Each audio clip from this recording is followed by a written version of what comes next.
Hello, everybody. Welcome to Late Night Football. Welcome to our match reaction show. It's finished. Crystal Palace nil, Manchester City 1. A little bit of ingenuity, a little bit of luck, a bit of good fortune, and Manchester City have 3 points after what was a pretty lackluster performance, I have to say, across the 90 minutes. I mean, goal aside, they had so many chances to score and they just flubbed their lines. There were so many sloppy passes, lack of conviction as well. And I wonder if this is a theme that we've seen throughout for all the teams that are going to be playing in the Champions League to next week. Liverpool are pretty poor. Real Madrid weren't that great either. And now you've got Manchester City as well, not looking that good either. And you can say that about Inter Milan as well yesterday as well. They didn't look that good either. So I wonder if the Champions League games are kind of making teams think differently, making managers think differently about how they want to set up for this weekend's games. I don't know the answer, but it was a pretty poor performance. I mean, was that a penalty? Yes, it was. I mean, the goal itself was a bit of creativity because Gundogan is not expecting it, but then he gets a shot. Then look, I'm going to take a short corner, just come quickly. And I think the Palace players so tired because they defended so well throughout that game. They defended as a unit. I think they were just like, we got a corner, let's take a breath. And City said, no, we're going to take a quick one, and the quick one. Olise, in an experienced player in that situation knows exactly what to do, and that's not what you do. He quickly ran in. He was desperate. He was panicky. And I think Gundogan basically said, right, I've got the ball here. It's a poor touch, actually, from Gundogan, by the way. It's such a poor touch. But what he knows is that Olise is coming at him. So as long as he can kick it away before Olise tackles him, he's getting a foul. And that's what it was. That whole play was basically designed from Gundogan. Once he got that fault, that wrong touch, the entire play after that was about Gundogan winning a penalty. That was his only goal, and he got it. He got that penalty. It was definitely a penalty. And I mean, Haaland converts it. I mean, I wish I could say more superlatives about Haaland, but I don't think he had a good game today. I really don't. I mean, forget the fact about service. The fact is that he had a couple of good chances to score and he missed them. There was one, of course, where he blazed over the bar when he probably should have scored. There was a header that Grealish put on a plate for him and he missed that as well. So I think it's one thing that we say, well, when he doesn't score, he looks bad. But I think today, even with scoring and even, because normally we say he doesn't get good service. I think today he got decent service to get a hat trick and he still fluffed his lines. Now that will happen. That doesn't mean Haaland is a bad player, that he sucks or whatever that people might think. That'll happen. Players have bad games. But I think the narrative that Haaland gets good, that Haaland will score if he gets good service, I think that needs to be readdressed a little bit. I think it's just like anybody else. He's human and he's going to have bad games. And just because you put him through on goal doesn't mean he's always going to score. Just because you give him a good chance doesn't mean he's always going to score. So I think there's a little bit of wrestle there. But other than that, I mean, I think Pep Guardiola is going to be disappointed with the performance that his team put in. Foden for me looked pretty average.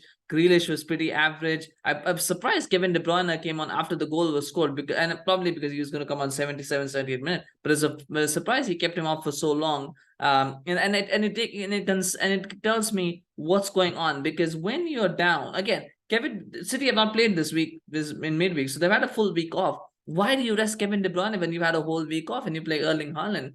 There is something going on there that we are not aware about. The more I watch these games and the more I see Guardiola's treatment of Kevin De Bruyne, it tells me that something is not quite right. Now, it doesn't mean that there's a fallout. I think it just means there's something that we don't know that's happening behind the scenes.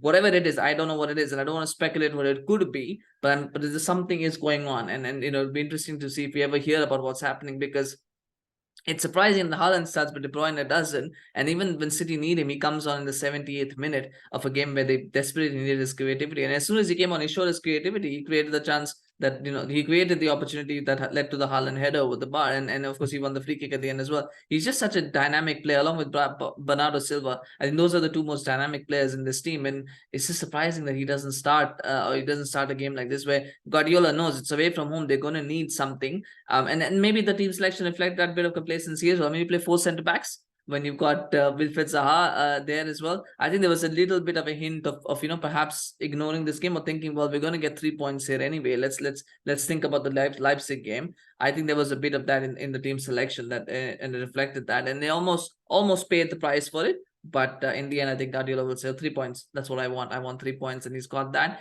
And now they can look forward to that Leipzig game. I mean, as bad as City were, I expect them to beat Leipzig. I mean, it's going to take a monumental miracle for Leipzig to beat Manchester City at the Etihad. It just doesn't it just doesn't seem likely. Stranger things have happened, but it just doesn't seem likely. But which also makes me beg the question to why he feels he needs to rest players, because that's Leipzig. You know, you're not playing Barcelona, you're not playing Real Madrid, you're playing Leipzig. So surely the intensity of that game is not going to be the kind where you go, right, I need to rest Kevin De Bruyne, or I need to rest somebody else. It just or I need to rest Kyle Walker. I just feel like there was some sort of hint of complacency where there was Crystal Palace. And so let's think about the Leipzig game, and let's not my point about the intensity is that it's not a game where you've got to rest Kyle Walker because he's going to be burnt out from this game and the Leipzig game. Yes, he will probably he will play against Leipzig, and you probably want to think about that game. You don't underestimate the opposition, but you're not playing Manchester United and Barcelona on 2 consecutive and within 3 days. You're not playing Real Madrid and Bayern Munich. That's not like that, right? You're playing Crystal Palace and you're playing